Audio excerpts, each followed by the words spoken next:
This edition of the Ridley Report is brought to you by WeUseCoins.com.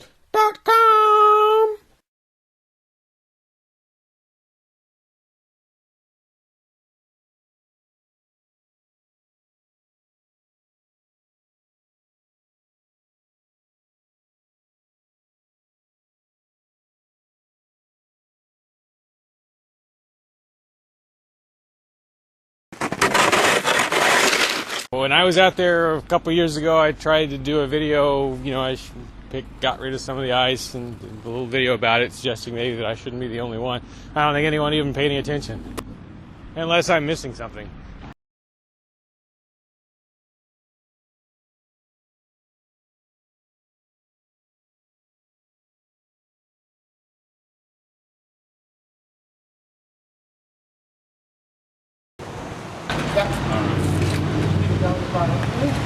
Yeah, Free Staters are always saying more Mayberry, less Fallujah.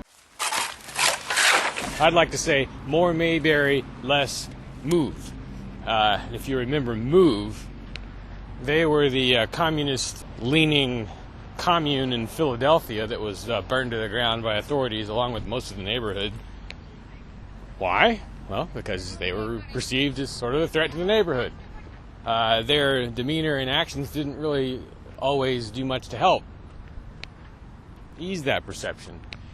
Initiation of property tax resistance. Simply put, I bought this land here under the impression that I own it. It should be accompanied by and thus associated with some sort of improvement to the neighborhood.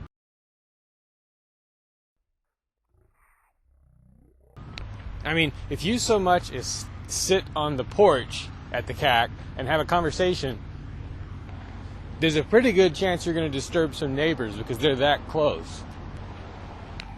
Imagine how much negativity there's going to be toward the CAC, toward Ian, as the place starts to become a real ground zero of some kind of property tax revolt.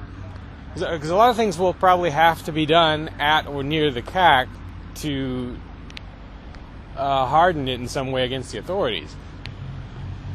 Once that 3-year mark is crossed and the place can be seized, there's going to have to be quite a few people there at all times so that when they come for it, the maximum stink can be raised. But again, it's in such a residential neighborhood that the stink is going to be a double-edged sword.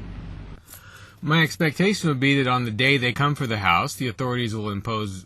Well, actually, before they even take it, they may impose an exclusion zone, which bans any number of people from being at the house.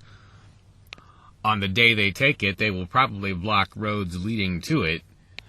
The way you handle that, maybe, would be to create scenes of some sort at each of the roadblocks, or to occupy some piece of town property in response, peaceably, expecting to be dragged out of there.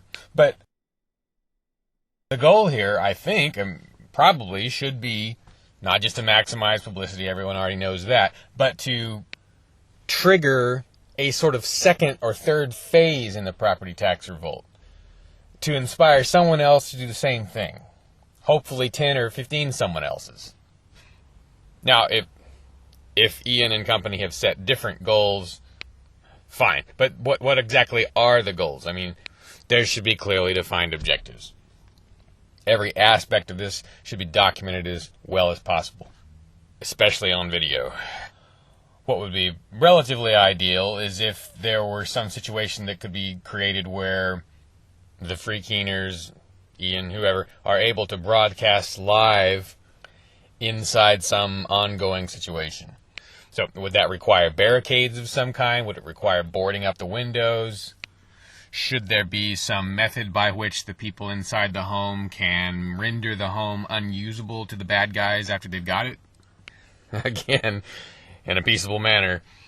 Retreating armies, I guess in the days of old, would, well, I don't know if it was always done by retreating armies, but someone would sow the ground with salt, right, so you couldn't grow there. The Swiss in their time made plans